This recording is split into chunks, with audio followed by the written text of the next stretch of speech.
Every pro was once an amateur, and every expert was once a beginner.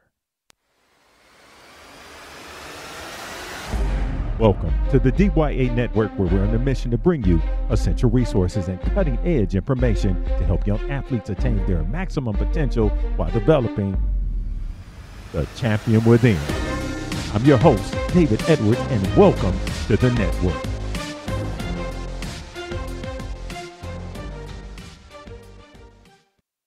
Hello, everyone. Yes, welcome to the DYA Developing Young Athletes Network that we call Network Nation, and welcome to this Monday's episode.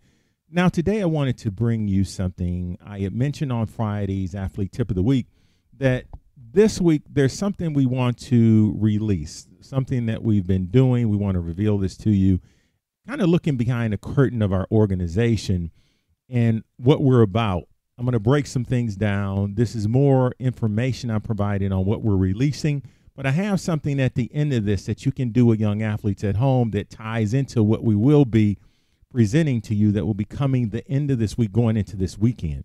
So for those that have listened since day one, you know our story. So our company organization has two pieces to it. One of them is what you're listening to now. We're a media company where we provide information through podcasts.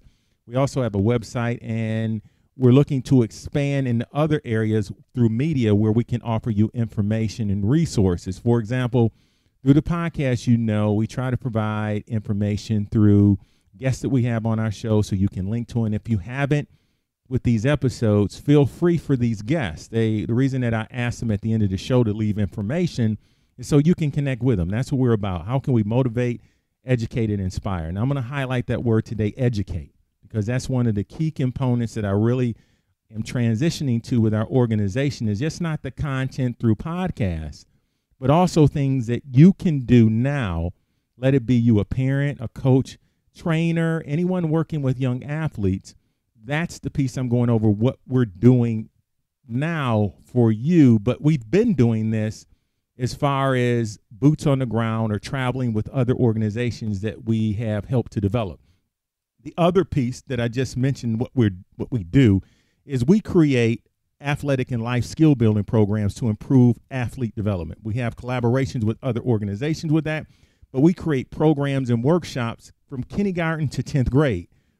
Before the pandemic, we were working with the physical literacy and movement in schools at the elementary level, because a base of what we're about is movement. And I'm about to talk about why this isn't so important. So really listen to why movement is important with everything that you do. And I know it's somewhat redundant that I brought this up before, but today I'm going to really bring this home on what we will be providing.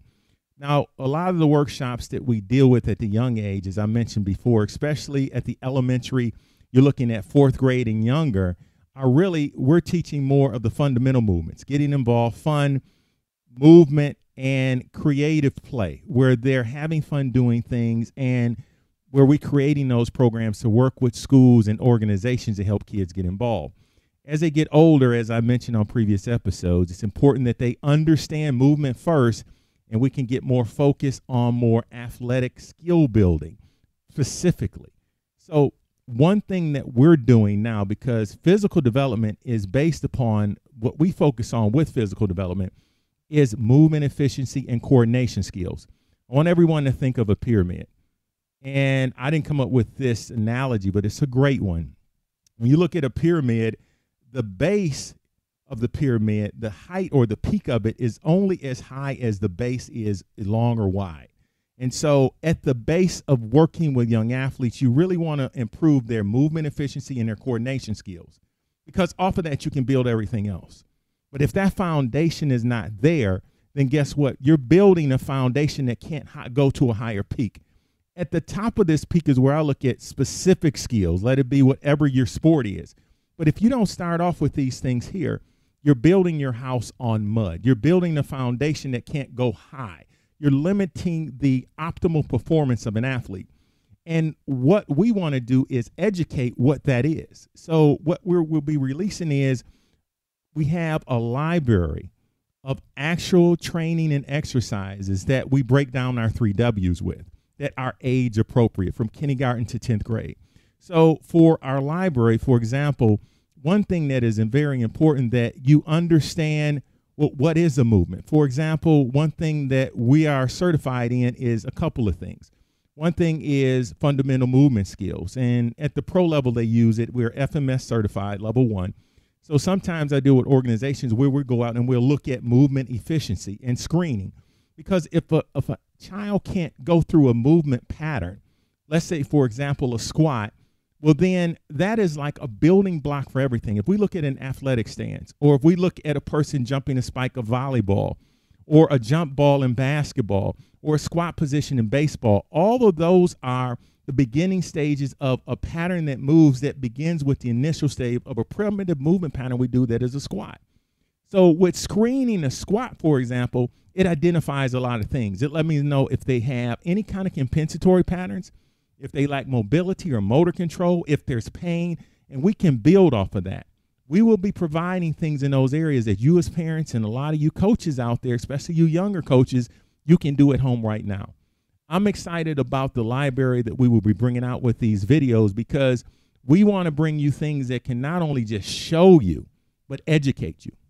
Because how many times you can relate to seeing something and it'll identify something to some degree, but not to that utmost degree of understanding. For example, you look up and it'll say, well, this exercise will help you get stronger with your vertical jump. But how? And at what age? Is this appropriate? What muscles are functioning to fire here? Is my child developed yet to do this? Should a child that is in elementary school be doing this exercise? Is the pattern appropriate? Do I know what I'm looking at? How can I teach my child this appropriately? How do I know if this is not done correctly? These are the things that we will be providing to you. I'm excited about this because here's the thing. This is something that we do off of our platform of a media company. We do this all the time. I deal with athletes on all different levels. We just recently were approved as a organization that is certified for sports metrics. It's one of the #1 ACL injury prevention programs that is scientifically proven in the United States, internationally as well. And this is through, sports injury is through the Cincinnati Sports Medicine and Orthopedic Center. Dr. Noyes, orthopedic surgeon, came up with this protocol, this testing. We also have a program that is for 6 weeks, 3 times a week that we work with sports and organizations to decrease the chance of ACL. We also have data that we collect through a program that gives us an output of information that gives us objective information on their risk of potential ACL or knee injuries. So I didn't tell you that to promote you to get involved with us, because the thing is that there's a number of organizations around the country that have this internationally as well. So if you're interested in that, feel free to reach out to us, because I could connect you to, if you're anywhere in the world, to companies that can do that, organizations that are certified. But that's not why I'm telling you this. The reason I'm telling you this is why we're doing what we're doing, is because we see it. I have on the show with a lot of the guests that have come on, a lot of the things that I do off of the show before the pandemic, that I was working with a lot of different organizations and coaches and at all different levels, from elementary all the way to pro scouts that I've talked to one-on-one, and all levels of whatever it is. Not that it's important, but I'm telling you that for a reason, that there's a pattern of things that we see that can be improved, and that's what we want to do for you. For example, I was with a coach. He's a retired, and I might have mentioned this before. I know sometimes I tell stories over, but that's okay. The thing is, with this coach, he was a former Division I collegiate coach, but he was also the current Olympics that were supposed to take place this year. There were some Olympic runners that he coaches now, because he's trained and coached a number of different Olympians that have gone. And I was with him where we were looking at a gait assessment of a young athlete in high school. And I gave, if anyone listened to 2 or 3 weeks ago, our Friday tip of the week, I was talking about arm motion. And this wasn't Coach Tellez, but this gentleman, I'm not releasing his name because he didn't give me the clearance to do it, so I don't want to do it. But the thing is that when we looked at this runner, we were looking at her arm carriage, how she's moving her arms, and how that can impact her actual gait or her cycle, her running.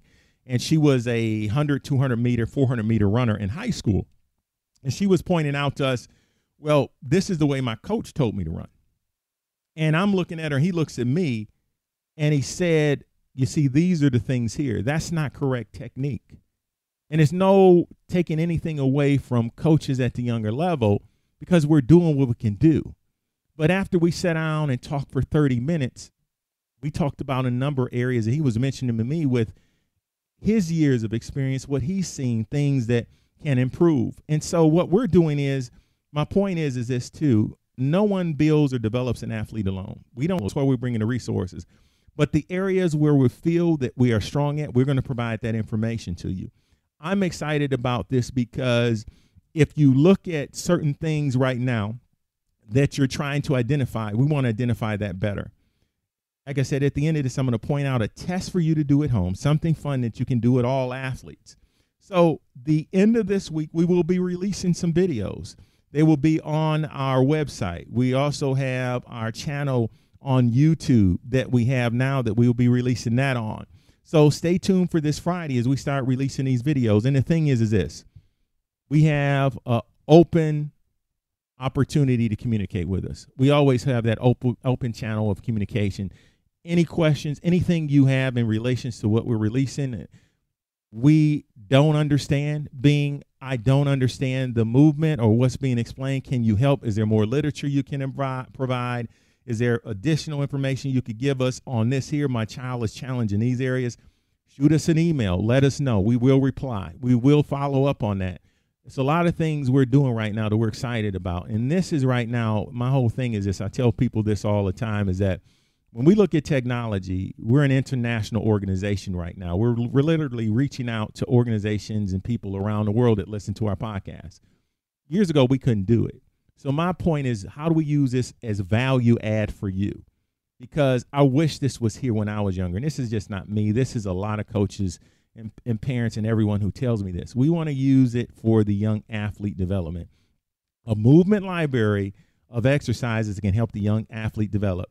And I'm excited for what we're bringing to you. Tune in this Friday. I'll be releasing some other exercises and things you can do at home. Also, the videos will be releasing the end of this week, going into this weekend. We have our first initial one. It's very important that we look at movement. And it's very important that we have a basic understanding of movement. So that's what we want to provide you, an understanding of what you're looking at and how to perform it. Let it be an exercise, training, and development.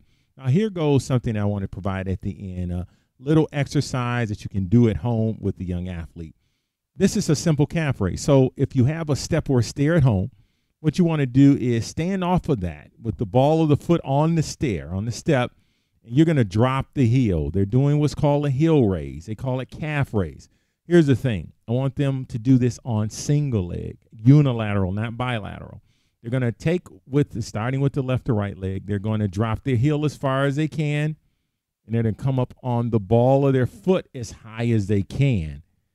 As they come up and go down, I want them to control that movement. It's not a ballistic pattern. So in other words, if you're going up 1,000, 1,000, 2, come to the top, pause, drop 1,000, 3,000, 4, 1,000, 1,000, 2,000, 3,000, 4. Get a count. Compare the left leg to the right leg. What we're seeing is there a weakness between the two. And you see what I'm doing here is this pattern. I'm trying to show this is a great example to find out. Is one leg weaker than the other as far as plantar flexion? That's the movement that they're doing in the muscle firing the gastroc. But what's happening there? If one leg is weaker than the other, those are the things that we'll be pointing out to address. If there's a weakness there, well, guess what? That's a movement pattern.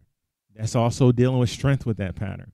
How do we help develop that to improve so that later on with their development is something that won't come back to be a potential injury or can decrease their chance of reaching optimal performance?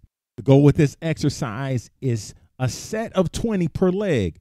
Can they get 20 with each leg? If they can't with one leg versus the other, then there goes something we can work on right there. And also remember that their knee is extended straight. They're not bending their knee with this exercise. The movement is at the ankle. Everyone, take care. Have a phenomenal week, and we'll talk to you Friday. Hey, everyone, visit our website at the DYANetwork.org for more information on ways to help the young athlete, and leave us a rating or review. And please go out and share this episode. Pass it along. We would really appreciate it. Until next time, remember, give 100% in life pursuing your dreams and never give up. Take care.